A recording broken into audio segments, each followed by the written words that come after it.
To its credit, Resident Evil has always known when to reinvent itself. It's one of the few franchises with enough self-awareness to recognize its own stench before the critics hold their noses. The problem is that, like clockwork, by the third game in any new direction, the wheels start to come off. It just so happens that two competing styles had been running in parallel. The over-the-shoulder remakes which focused on action while attempting to untangle 3 decades of old plotlines. Then the newer first-person Resident Evil games, which were atmospheric and unencumbered by 30 years of lore spaghetti by focusing on new characters who weren't horribly depressed about spending their life fighting bioterror after one tragic event instead of seeking therapy. Both approaches hit their third game wall simultaneously. If you don't count Resident Evil 3 Remake as a full game rather than what it actually was, DLC with a box and a higher price tag. Instead of coming up with something new, the solution was to combine them into one game with 2 different playstyles. You can choose your preferred viewpoint for each character, or play with whichever one Capcom selected for them, though the game ships atmosphere and gameplay regardless of the choice, so congratulations on your freedom. It means almost nothing. Our new leading female is the latest timid blonde that appears whenever Leon is involved, named...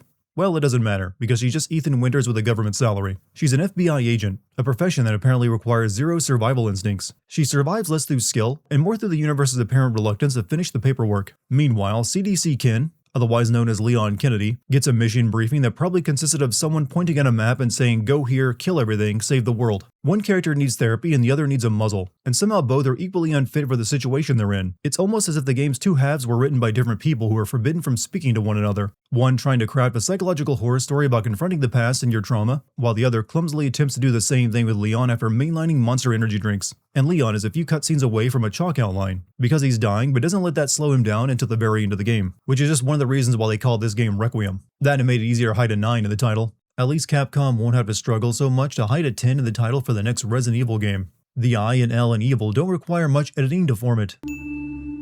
Look, I know that's where your mother was murdered.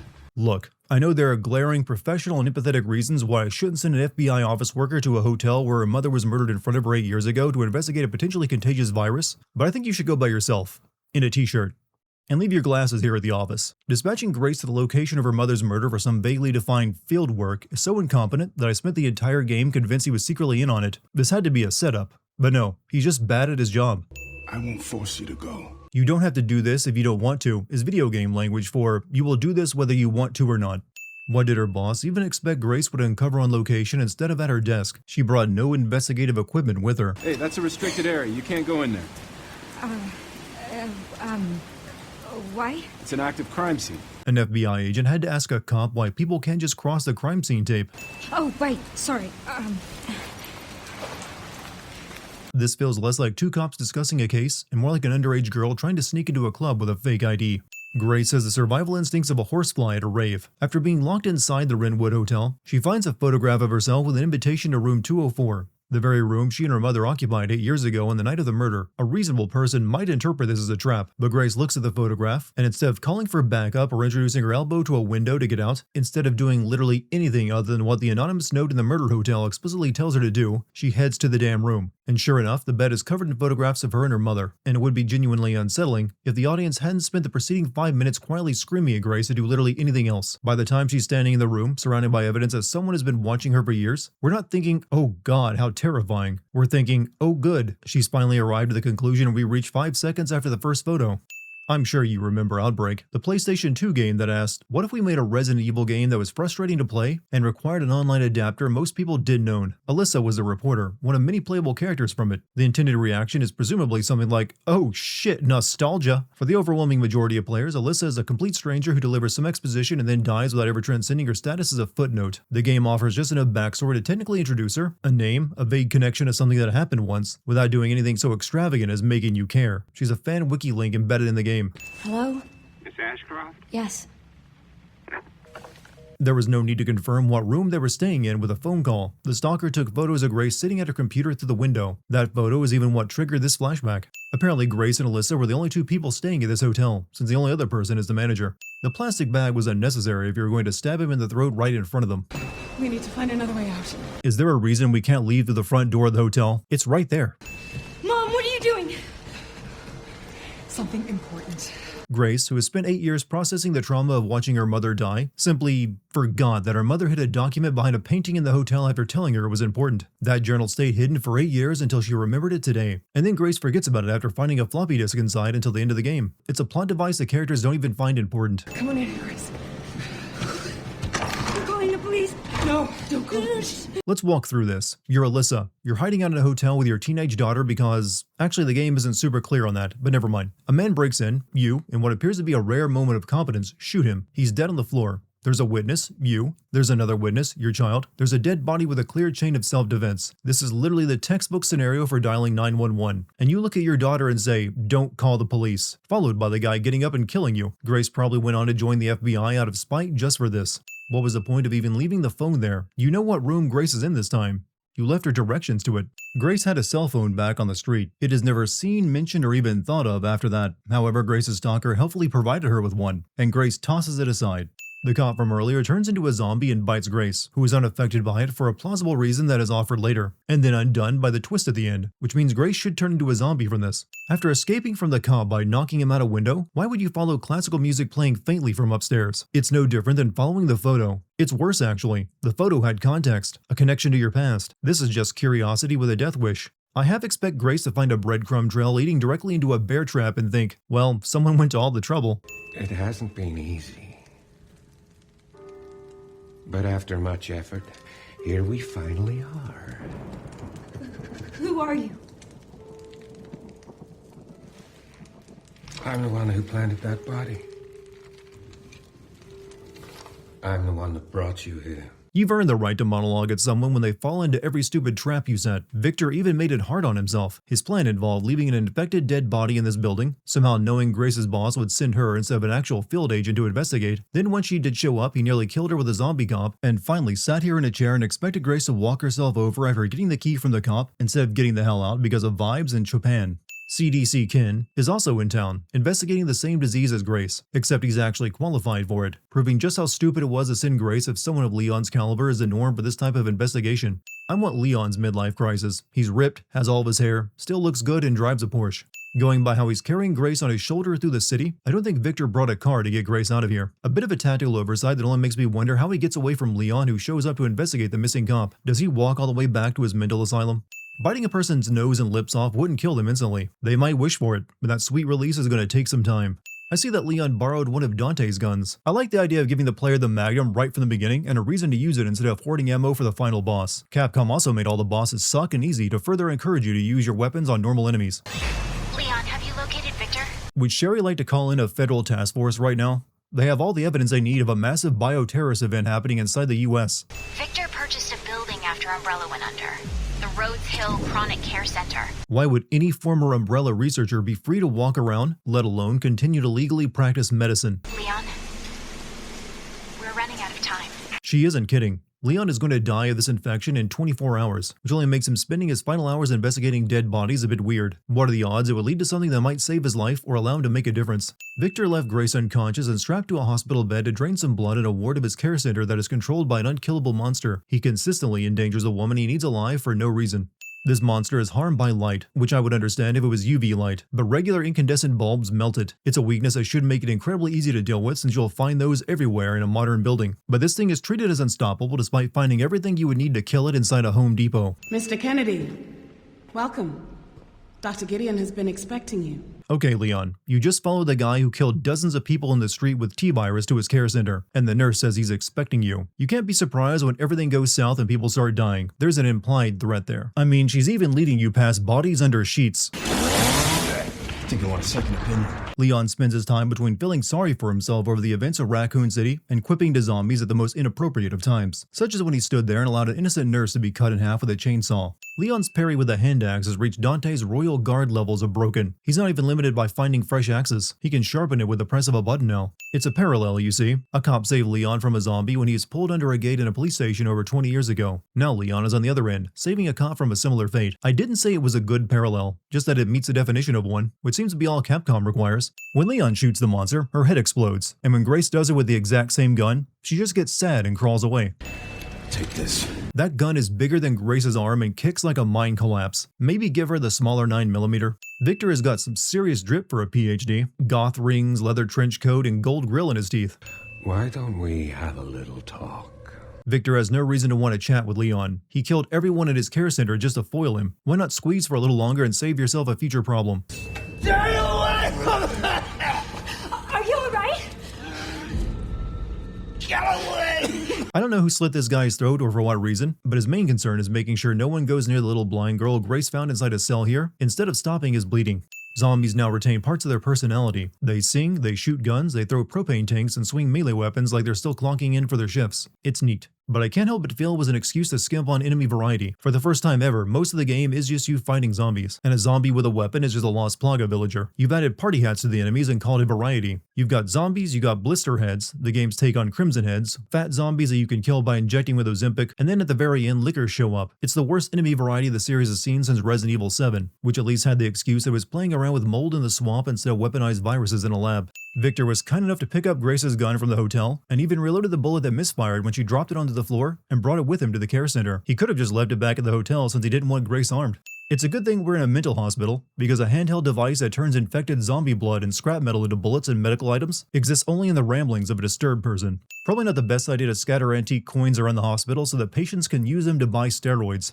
For some reason, Grace can't just cut the straps off this course to retrieve the high-level security badge like she did her own restraints earlier. Instead, she has to track down a pair of lungs and a heart and implant them. There's no logical reason why she would do this and think it would help her retrieve the security band. But it does, because the corpse returns to life and gets off the table. A dead corpse reanimates only after being implanted with a heart and lungs, two organs it doesn't even use because it's dead.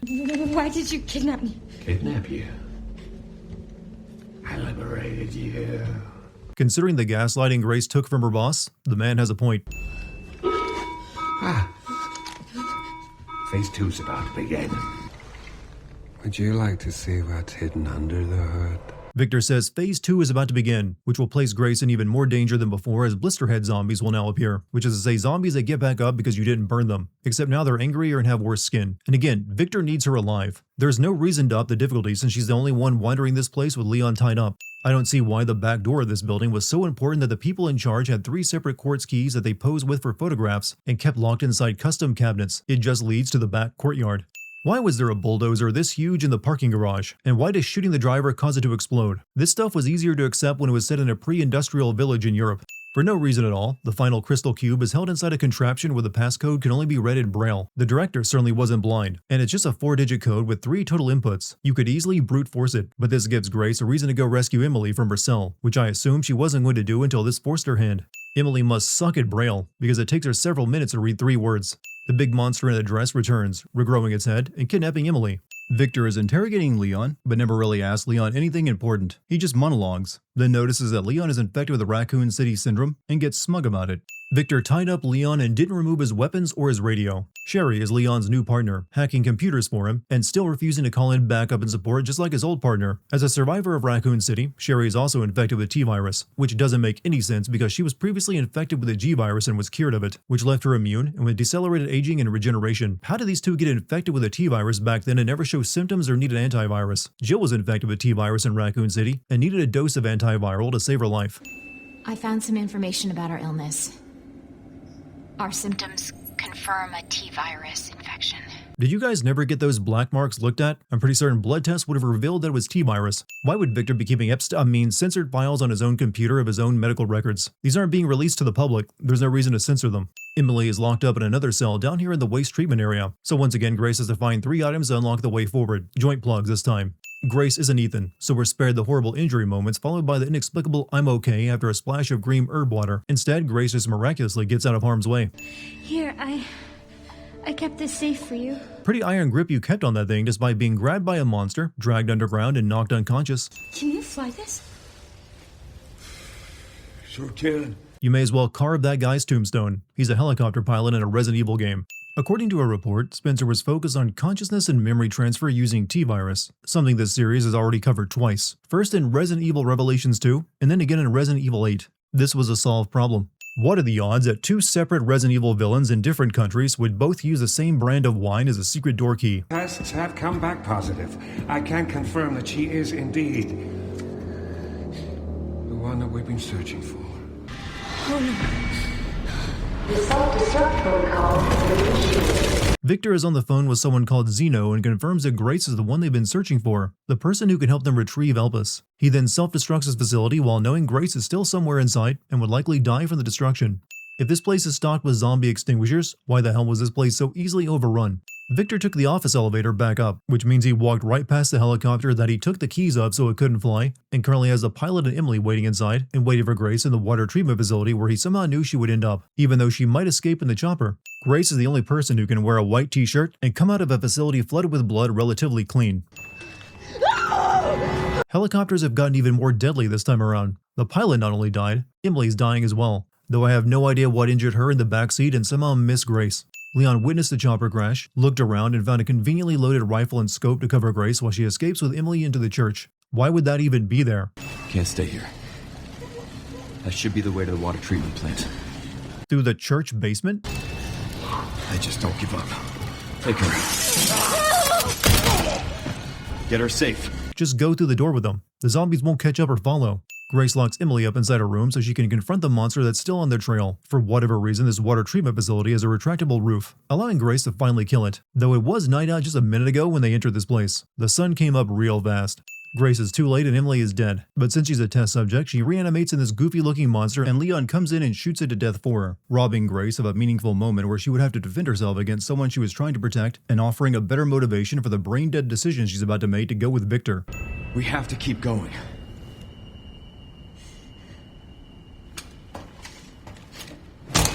I don't know why Emily dying would make Grace more open to listening to the people that experimented on her in the first place and killed her mother. Somehow, Wesker returned. Let us show you your true purpose. I'd say going with these two ranks up there with following the photo to her old hotel room and stupid decisions Grace has made today. As far as Leon's aware, Grace just walked away from all this. Yet he's headed back to Raccoon City where it all began, even though Zeno could have flown Grace anywhere in his chopper, which Leon also didn't witness, or I'm assuming he would have tried to stop it. Raccoon City's destruction was retconned. It was no longer a nuke that destroyed it, but some kind of experimental thermobaric bomb. While those are powerful, just one would not be enough to destroy an entire metropolis and leave a crater like this. A city block, maybe. Also, since Raccoon City wasn't nuked, this place should be overgrown with vegetation like any other abandoned town and city. Instead, it looks like an area in Fallout 3. Leon isn't allowed to shoot or damage his car. It's treated like a friendly NPC. If the giant spiders, zombies, and mutant plants survived the bombing of Raccoon City, why have they remained isolated here instead of spreading? Oh, shit. Spiders can roar, can they? That spider is in salad tossing range but still fails to kill Leon with its venom. At what point do we consider Leon a witcher? He fights giant monsters while consuming artisanal herbal remedies and drugs. Few games have explored one city's subways and sewer lines as much as Resident Evil has Raccoon City's. There's no record of anyone ordering the missile strike on Raccoon City. So now you're telling me the US government wasn't behind the bombing of Raccoon City, but also have no idea who was behind it. Crazy how the US government was able to warn survivors to flee while they still could, hours before the destruction of the city at the hands of a missile, despite knowing nothing about it. Attention all citizens. The contagion spreading throughout the city has been designated uncontainable. On October 1st, Raccoon City will be completely destroyed in a missile strike. All residents capable of rational thought are urged to evacuate immediately. Leon triggered the alarm. Leon tripped the alarm by using a computer terminal, a BSAA terminal and webcam at that. You could have set up a ring camera and been more likely to spot him. What kind of late-stage capitalism scheme is a BSAA pulling, where their field agents are expected to buy their own weapons using company currency they earn for performance evaluations of killing BOWs? It would actually make more sense for the merchant to return and sell Leon stuff. In order to reach the city center, Leon has to cobble together a bomb to blow his way through the gate. There's been a noticeable lack of yellow guide tape up until this area of the game where everything turns gray and boring. The second most likely to die person in a Resident Evil game is a BSAA team. Listen up! Our objective hasn't changed. We rendezvous with the advanced party in the center of Raccoon City, then head for ARC. Our mission is to retrieve Elpis. Do you think fire teams constantly remind themselves about their mission objective while on said mission? Leon and Zeno have a Cloud and Sephiroth-style dick measuring contest going on. Leon is girth maxing, while Zeno prefers length. Zeno aims a gun that blew other BSAA members apart at this guy's head, but he clearly still has a head for Leon to take the camera from. Can you find anything on him? Yeah, hold on. The database is coming up empty. So there are ghosts involved with Elpis, too. Leon has never met Wesker, but he would have to know about him given his own profession, so he should be wondering how the hell Wesker could still be alive or who this guy even is. You'd think Sherry, who knows Wesker's son, would have something to say on it. No one ever brings it up. This gas is nearly 30 years old. It isn't powering anything. Leon is attacked by Victor and some monster dogs and shoots back with an auto pistol with drum magazine on the bike, a weapon he doesn't bother keeping after this scene. Leon had no idea there was anything to land on the other side of the building he decides to ramp. Leon's angling for a Red Bull sponsorship. Fuck yeah, nostalgia. I wonder if Zeno inherited Wesker's infatuation with Rebecca. We're still finding Wesker's goon stash over 30 years later. What is Elpis? The power to upset the military balance of the world. The last virus, created by Spencer. Designed to control human consciousness. Mind control? By my count, there have been several viruses, parasites, and mold that can control people's minds, many of which the connections already have. They couldn't let it be stolen. So they launched the missile strike to hide it. The missile that destroyed Raccoon City wasn't to cleanse the infection and stop the spread. It was to hide the Ark and keep it from being found. Yeah, sure, the connections were willing to destroy the entire city for a chance to one day, 30 years from then, to get their hands on a biological weapon that they didn't even know the capabilities of. Copies. Crafted to duplicate you. All useless. All scrapped. According to Zeno, Emily was an experimental clone of Grace, while Grace herself is supposedly the successful clone from an Umbrella experiment done under the Raccoon City orphanage back in the early 90s. Zeno even has security camera footage of an event where the experiment clearly failed and the girls turned into demented monsters and chased another clone girl, Chloe, around the orphanage, which to me not only proves how unlikely this experiment worked, but also allows them to reuse the orphanage and chase scene from Resident Evil 2 a second time. Cheryl, the little girl's name, managed to find her way down to the Ark, yet another secret lab underneath Raccoon City. By my count, that's 5 underground labs in this area alone. The one under the training center in the woods, the one under the mansion, the one where G-Virus was developed in Resident Evil 2, one under the hospital in Resident Evil 3, and now this one underneath the orphanage. The fact that this lab was running a mouse study makes me wonder why they bothered, since Umbrella typically opts to forego ethics and go right into illegal human testing. The Connections believe Grace was a successful experiment in memory transfer. The little girls were Spencer's attempt at memory transfer through infected T-Virus blood. Why Spencer wanted to create a bunch of underage girl versions of himself the game leaves unexplored. Once the Connections failed to get their hands on Grace 8 years ago, they restarted cloning with the hope that they would retain Spencer's memories, but none of them knew how to unlock Elpis with an Ark. So they decided to get their hands on Grace, figuring she was the successful one, even though she has none of Spencer's knowledge. But what exactly kept them from making more than one attempt at grabbing Grace 8 years ago? This organization is so powerful they were able to destroy an entire US city and never be found out. But they gave up on getting Grace after sending one guy after her 8 years ago. I didn't think we would see that again until Resident Evil 5 Remake. But since Zeno has everything that Wesker does, why isn't he immune to T-Virus? That speed comes from a progenitor virus offshoot just like T-Virus does. Wesker's own son was immune to these viruses. Yet half of Zeno's face is covered in blotches like Leon's hand. I don't have time to spare. Motherfucker! I'm fucking dead! This meme will never die. I remember you. I'm sure you do. Leon's fought plenty of tyrants in the Resident Evil animated movies. Sherry. Wasn't there an orphanage around here? Yes, there was. Why? Sherry has no PTSD from her own time in the orphanage. She seems detached from everything she's been through in Resident Evil 2 and 6. Leon heads through Kendo's gun shop for another lesson in sad hot dudes. But don't worry, Leon made up for it by using Kendo brand firearms. If that missile can blow off the arm of Mr. X, then I would expect similar damage of Leon. You can argue that Leon is older and more experienced now as much as you like, but it took a special RPG round to kill Mr. X the last time. Now he can be killed with some 9mm rounds. Is it just me, or is this beginning to remind anyone else of The Evil Within, where you return to a destroyed city to stop a creepy weirdo who wants to use children in consciousness transfer experiments in a mental hospital? You even cross a chasm by going through a suspended subway car in it. How did Zeno and Grace reach the Ark ahead of Leon and not deal with the mutant plant right outside the door? This giant plant is very similar to the original fight Leon had against Ramon Salazar in Resident Evil 4. You just pull this lever and you're in. It's the world's most expensive screen door protecting a BSL-4 biohazard laboratory. Sherry, I found some kind of massive facility. What do you think it is?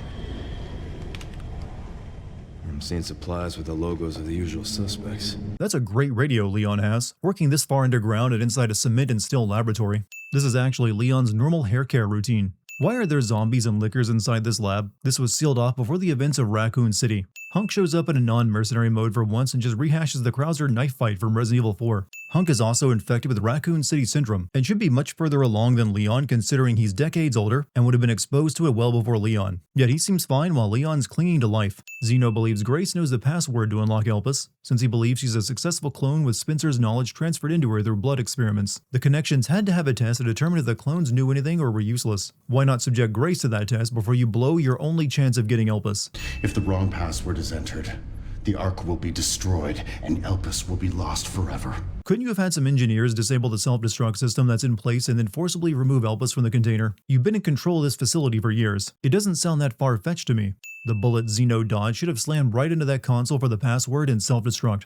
Leon's gonna be bragging to Chris for the rest of their days that he did better against Wesker one-on-one than Chris was able to do with either of his two partners in Resident Evil 5. Why are you reloading that gun? You haven't even fired it once yet at Leon, which also means you pointed an empty gun at Leon's head a second ago. Leon somehow planned that shooting this robotic arm would cause it to fall over the edge so they could ride it down to escape Xeno. There was even a moving platform beneath them he didn't know about that they managed to land on. Leon's illness catches up with him and he passes out. Meanwhile, Xeno doesn't bother looking for them inside the facility and just waits at the platform for several hours.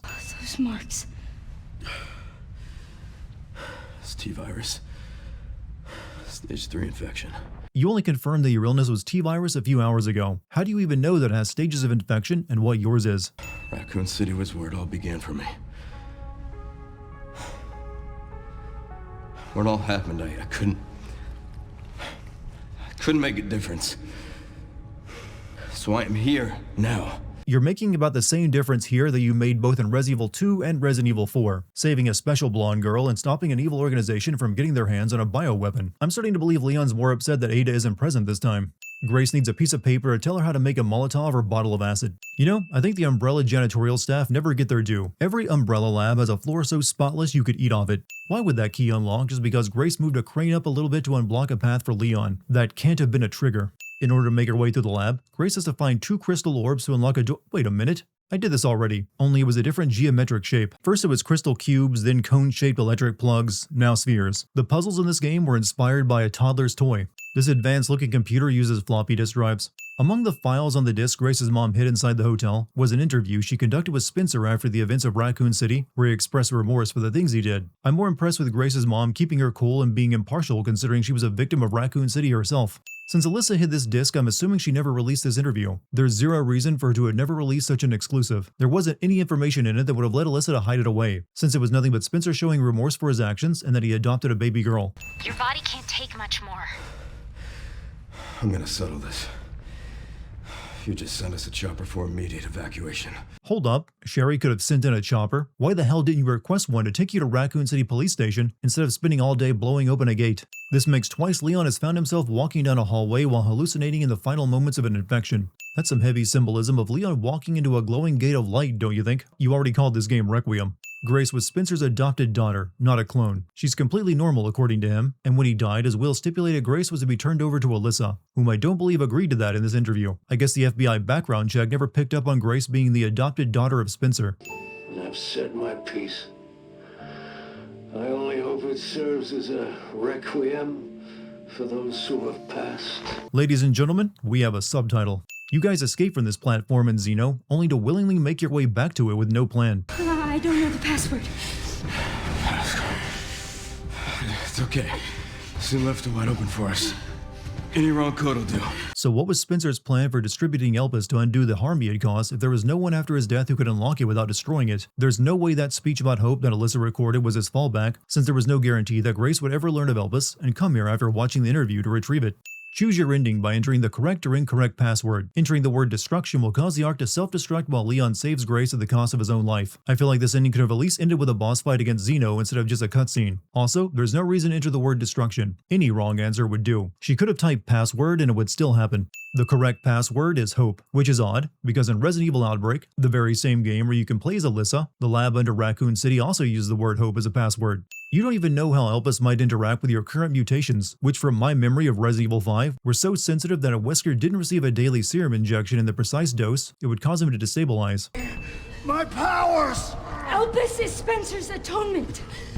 It's an antiviral. How the hell did the connections get it so wrong? Spencer even named it after the only good thing that emerged from Pandora's box. They believed Elpis was a mind control virus. It's actually an antiviral that cures any infection caused by Umbrella-created viruses, meaning it cures Xeno of his super soldier virus he inherited from Wesker, and Leon of the T-virus. Spencer's paper was obviously incomplete. There was no connection between Grace and Emily. That isn't just incomplete. That would be a willful misinterpreting of the information within Spencer's paper. You can't accidentally mislead a scientist into believing you're making a mind control virus, when in reality you created an antiviral. You see the genius? With Elpis, all virus-based weapons are useless.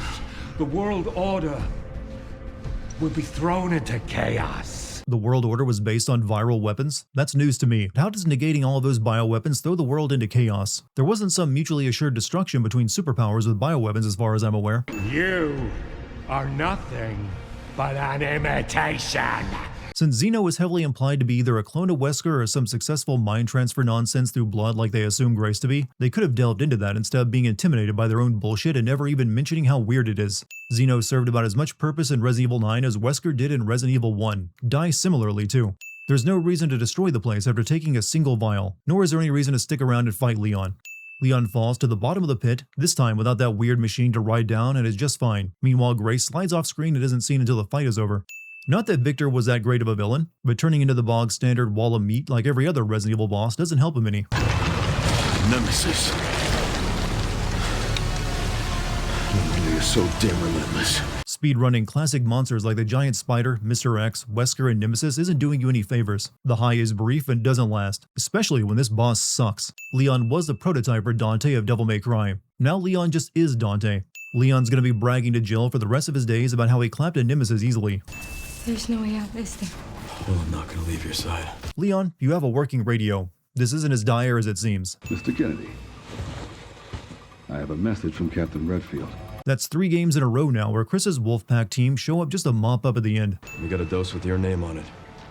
We'll be back in action in no time.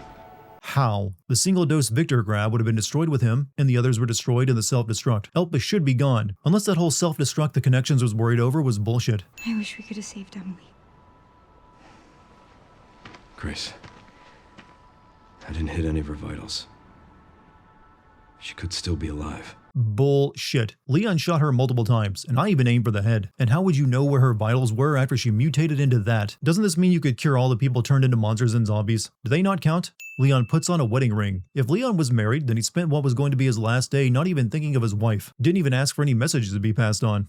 Grace went back to work for the boss and gaslit her into this whole mess. The Connections sent in their troops to retrieve a GoPro camera from the wreckage as sequel bait.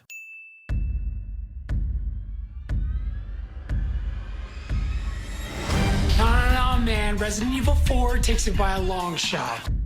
Thanks for making it to the end of another Resident Evil video. If you enjoyed it, consider subscribing or liking. And if you want, you can find my exclusive Classic Sin and DLC Sin videos, and soon video game movie sins on my Patreon. The link for that's down below. Speaking of which, special thanks to patrons Squirrel, Victoria, Vanilla Pixel, Brainwayne, Chris, Solomon McGuire, Roman Are You Sleeping, Nervous Nelly, Xavier Destalis, Notorious SKP, Max Headroom, DJ Nelson, Azenith the Succubus, Musical Pumpkin, Castlemania, Zinro, Michelle C, Dennis O'Brien, Malrose, Jake B, Donald Talbot, Montezuma, Aaron Hines, Sky is Under, PK Reed, Eric Kisser, Shadow Wolf Gaming, Urpel Jaeger, Church Kiones, S. Venus, Mario Neto, Ben Hottie, Biohazard, and Charmsy.